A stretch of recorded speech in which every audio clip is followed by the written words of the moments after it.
नमस्कार फ्रेंड्स, मैं हूं doctor Sabina, IVF specialist and gynaecologist. Thank you so much for watching Disha, जहां हम बात करते हैं वुमेंस हेल्थ के बारे में। आज हम फ्रेंड्स एक बहुत ही बेसिक टॉपिक के बारे में बात करेंगे, विच इज़ नॉर्मल पीरियड्स। बहुत सारी लड़कियां, बहुत सारी महिलाएं हमें इस टॉपिक पे सवाल पूछती हैं कि मैम नॉर्मल पीरियड्स होते क्या हैं, कितने दिन तक चलते हैं, फ्लो कितना होना चाहिए और कितनी पेन है जो कि हम नॉर्मल माने। तो आज हम इस वीडियो में वो सब डिस्कस करेंगे। तो फ्रेंड्स, होता क्या है कि एक लड़की जो एक गर्ल होती है वो अराउंड 12 साल की उम्र में उनके पीरियड्स जो है वो स्टार्ट होने हो जाते हैं। ठीक है, 12 साल की उम्र में। अच्छा, इनिशियली होता क्या है कि जो हाइपोथैलेमिक पिट्यूटरी और ओवेरियन, ये एक एक्सिस होती है हमारी बॉडी में जो कि मेंस्ट्रुएशन को रेगुलेट करती है। तो आप समझ रहे होंगे कि क्योंकि इनिशियली अभी पीरियड स्टार्ट ही हुए हैं तो ये एक्सिस पूरी तरह डेवलप नहीं हुई है, इमेच्योर है। तो इनिशियली जो पीरियड है ना वो इरेगुलर हो सकते हैं, उसमें कोई घबराने की बात नहीं है। लेकिन लेटर टीन में या फिर 20 ईयर्स के होते होते ना ये पीरियड्स जो हैं वो रेगुलर होना स्टार्ट हो जाते हैं, तो कोई ज़्यादा प्रॉब्लम होती नहीं है। अच्छा, इसमें सबसे पहले बात करते हैं मेंस्ट्रुअल लेंथ के, मतलब कि जो साइकिल की लेंथ कितनी होनी चाहिए। अगर आप गूगल पे डालिए, कोई किताब ले लीजिए, सब जगह लिखी हुई है the average length of menstrual cycle is 28 days. ठीक है फ्रेंड्स, बिल्कुल ठीक लिखा हुआ है, 28 दिन एक एवरेज लेंथ होती है। लेकिन ऐसा नहीं है कि सिर्फ 28 दिन जिसकी है वो ही एक नॉर्मल मेंस्ट्रुअल साइकिल में है, ऐसा कुछ नहीं है। 21 से 35 दिन अगर आपकी साइकिल लेंथ है, that is also absolutely normal. 21 से 35 दिन अगर आपकी साइकिल लेंथ है, that is also absolutely normal. अब साइकिल लेंथ होती क्या है? देखिए, जिस दिन आपका पीरियड आया है ना वो फर्स्ट डे है आपकी मेंस्ट्रुअल लेंथ का। ठीक है, that is the first day of your cycle. उससे लेके अगली बार तक जब आपका पीरियड स्टार्ट हुआ है, इस दौरान जितने भी दिन हैं that is your cycle length. समझ लीजिए आपका पीरियड जो है वो 1 मई को आया है और चलते चलते चलते चलते जो नेक्स्ट पीरियड है वो 28 मई को आया है, तो इसका मतलब आपकी जो लेंथ हुई ना वो 28 दिन हुई। समझ आ गई? ऐसे अगर आपका पीरियड फर्स्ट को आया है और 30th तक चला है तो 30 डेज़ की हो गई। ऐसे अगर 21 से 35 दिन के बीच में आपका पीरियड आ रहा है ना तो दैट इज़ एब्सोल्युटली नॉर्मल, उसमें घबराने की ज़रूरत नहीं है। ठीक है, ये समझ आ गया कि व्हाट इज़ साइकिल लेंथ। दूसरी चीज़, कितने दिन पीरियड चलना चाहिए, what should be the duration of menstrual cycle. तो जनरली ये माना जाता है 2 से 7 दिन नॉर्मल है। अगर आपका पीरियड चल रहा है उसमें कोई घबराने की बात नहीं है। कितना फ्लो इज़ नॉर्मल, इसके बारे में फ्रेंड्स मैं आगे आपको बताऊंगी। फ्लो ना बहुत ही सब्जेक्टिव फाइंडिंग है। कईयों को पूरा पैड भर जाता है, उनको लगता है कि यार ठीक है, ज़्यादा तो नहीं हुआ। कईयों को थोड़ा सा ही आता है और उनको लगता है नहीं यार मुझे बहुत ब्लीडिंग हो गई है। तो ये बहुत सब्जेक्टिव है, इसमें कब आपको एक्शन लेने की ज़रूरत है मैं आपको अभी बताऊँगी। अच्छा, अगला है पेन। देखिए, थोड़ी बहुत ही पेन एक मेंस्ट्रुअल साइकिल में हर एक महिला को होती है। थोड़ी बहुत ही मतलब कि आप अगर मेडिसिन ले लेंगे, हॉट वाटर बॉटल रख लेंगे, पैरासीटामोल वगैरह ले लेंगे तो वो रिलीफ हो जाती है और आप अपने जो काम वगैरह है, अपना ऑफिस या घर का काम आप सब कुछ कर सकते हैं, उसमें कोई ज़्यादा दिक्कत नहीं होती। ठीक है, तो this is the normal pain. अच्छा, अब ऐसी कौन सी चीज़ें हैं जिसके वजह से आपको डॉक्टर को दिखाना है, ये सबसे इंपॉर्टेंट है, ये आपको बिल्कुल नोट करके रखनी है। अगर किसी लड़की को, जैसे मैंने बताया, average age is 12 years start होने की मेंस्ट्रुअल साइकिल, ठीक है, लेकिन 8 साल पे भी स्टार्ट हो सकता है। लेकिन अगर किसी लड़की का मेंस्ट्रुअल साइकिल 8 साल से पहले ही स्टार्ट हो गया है, या फिर किसी लड़की का मेंस्ट्रुअल साइकिल 16 साल की उम्र भी हो गई है तब भी स्टार्ट नहीं हुआ, शो टू योर गायनेकोलॉजिस्ट।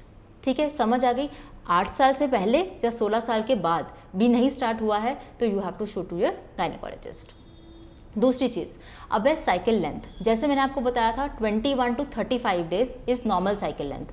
अगर आपके पीरियड्स 21 दिन से पहले ही आ जाते हैं या 35 दिन के भी बाद चढ़ के आते हैं, तब भी आपको गायनेकोलॉजिस्ट को दिखाना है आगे का मैनेजमेंट जानने के लिए। ठीक है। अच्छा, अब है ड्यूरेशन। 2 से 7 दिन बिल्कुल नॉर्मल है। अगर 2 से 1 दिन आता है या 1 दिन से भी कम आधे दिन में ख़त्म हो जाता है या 7 दिन के बाद भी चली जा रहा है, obviously this is abnormal, you have to show to your gynaecologist. ठीक है। अच्छा, अब इंपॉर्टेंट चीज़, फ्लो क्या होता है। फ्लो देखिए, मैंने आपको बताया कि इट इज़ वेरी सब्जेक्टिव, लेकिन फ्रेंड्स पहले मैं बताती हूँ एक्सेसिव फ्लो किसको बोलते हैं। अगर आपको लगता है कि हर 1 घंटे में मुझे अपना पैड चेंज करना पड़ रहा है, आपको बड़े बड़े क्लॉट्स पास हो रहे हैं, जैसे कॉइन के साइज़ के क्लॉट्स पास हो रहे हैं, आपको रात को भी उठ के पैड चेंज करना पड़ रहा है, बेडशीट कपड़े गंदे हो रहे हैं आपको, या फिर आप कि स्थिति ऐसी हो गई है कि इतनी फटीग आ गई है, इतनी आपको कोई घर का काम नहीं हो रहा, इतनी ज़्यादा कमज़ोरी आ गई है, then it is also an indication कि आपका फ्लो एक्सेसिव है, आपको गायनेकोलॉजिस्ट को दिखाना है। या फिर फ्लो कम है। फ्लो कम क्या होता है? पूरा मेंस्ट्रुअल साइकिल बीत गया, आपका एक ही पैड चेंज हुआ है, या पूरे मेंस्ट्रुअल साइकिल में आपको सिर्फ स्पॉटिंग ही हुई है, तब भी आपको गायनेकोलॉजिस्ट को दिखाना है। अब लास्ट में बात करते हैं पेन। पेन कैसे? अब मैंने आपको बताया है कि pain should be relieve by medicine. यदि आपकी पेन मेडिसिन से रिलीव नहीं हो रही, या वो इतनी सीवियर है कि आप बेड पे ही लेटे हुए हैं, आपसे कोई काम नहीं हो पा रहा है, then also you have to show to your gynaecologist. हो सकता है अंदर कुछ अल्ट्रासाउंड वगैरह करके कुछ हमें और पता चले कि क्या फर्दर मैनेजमेंट कैसे रहेगी। ठीक है, तो आई होप फ्रेंड्स आपको ये समझ आ गया हो कि what is normal menstrual cycle और अब आपको गायनेकोलॉजिस्ट को कब दिखाना है। अच्छा, एक और चीज़, बहुत सारे पेशेंट्स हमसे मेंस्ट्रुअल हाइजीन पूछते हैं कि मैम कितनी फ्रीक्वेंसी हमें जो पैड्स हैं वो चेंज करने हैं। तो देखिए 4 to 6 आवर्स इज़ रिकमेंडेड। हर 4 से 6 घंटे पे आपको जो सैनिटरी पैड्स हैं वो चेंज करने हैं, चाहे आपका फ्लो बहुत कम है। जी हाँ फ्रेंड्स, ऐसा नहीं है कि फ्लो बहुत कम है तो 2-3 दिन आप वही पैड लगा के बैठे हैं, ऐसा नहीं होना चाहिए। ठीक है, हर 4 से 6 घंटे पर आप चेंज कीजिए। यदि फ्लो बहुत हैवी है तो ऑब्वियसली उससे जल्दी भी चेंज कर सकते हैं आपको। ठीक है। अच्छा, नीचे वाला एरिया, बहुत सारे लोग क्या करते हैं ना कि अब जैसे हमने वॉशरूम किया है, उसको अब ब्लीडिंग तो ऑब्वियसली हो ही रही है, तो उसको साफ़ करने के लिए अच्छे से साबुन से रगड़ेंगे, शैम्पू यूज़ करेंगे, सेंटेड जो वॉशेज़ आते हैं, इंटीमेट वॉशेज़, वाइप्स, ये यूज़ करेंगे। तो ऐसा करने की कोई ज़रूरत नहीं है फ्रेंड्स। वो एरिया वैसे ही इतना सेंसिटिव है उन दिनों में। जो वेजाइना है it itself is a self cleansing organ, आपको उसको कुछ नहीं करना। हाँ, जो बाहर का पार्ट है, जिस एक्सटर्नल पार्ट जिसको हम वल्वा बोलते हैं ना, उसको आप क्लीन ज़रूर कर लीजिए, लेकिन ऐसे कोई हाईफाई चीज़ों से क्लीन करने की ज़रूरत नहीं है। आपको सिंपल क्या करना है, पानी लेना है और उसको क्लीन करना है और बस टैप ड्राई करना है। ऐसा नहीं उसको रगड़ रगड़ के आपको टिश्यू पेपर के साथ ड्राई कर लेना है, ऐसे करने की ज़रूरत नहीं है। एक बिल्कुल ही नॉर्मल सेंसिटिव एरिया को जैसे हम डील करते हैं वैसे ही इसको भी डील करना है। ठीक है। अच्छा, दूसरी चीज़, जब आप वॉश करेंगे तो जो आप नीचे से साफ़ करते हैं, इट शुड बी बैकवर्ड। ऐसा नहीं कि पीछे से आगे ला रहे हैं, आप वजाइना से पीछे लेके जाएंगे, ये भी आपको ध्यान रखना है। ठीक है, तो ये आपको करना है। अच्छा, सैनिटरी पैड से बहुत बार क्वेश्चन आते हैं कि मैम हमें रैशेज़ हो गए हैं, क्या करें उन रैशेज़ का, कितनी बार हमें क्रीम वगैरह लगानी है, क्या करना है।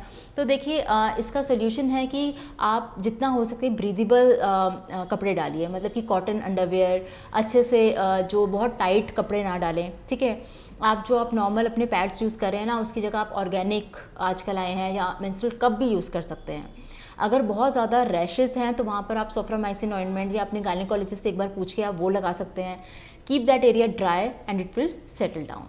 ठीक है, तो आई होप फ्रेंड्स मैंने आपके सारे जो नॉर्मल पीरियड्स के दौरान जो क्वेरीज होती है मैंने उसका आंसर आपको दे दिया हो।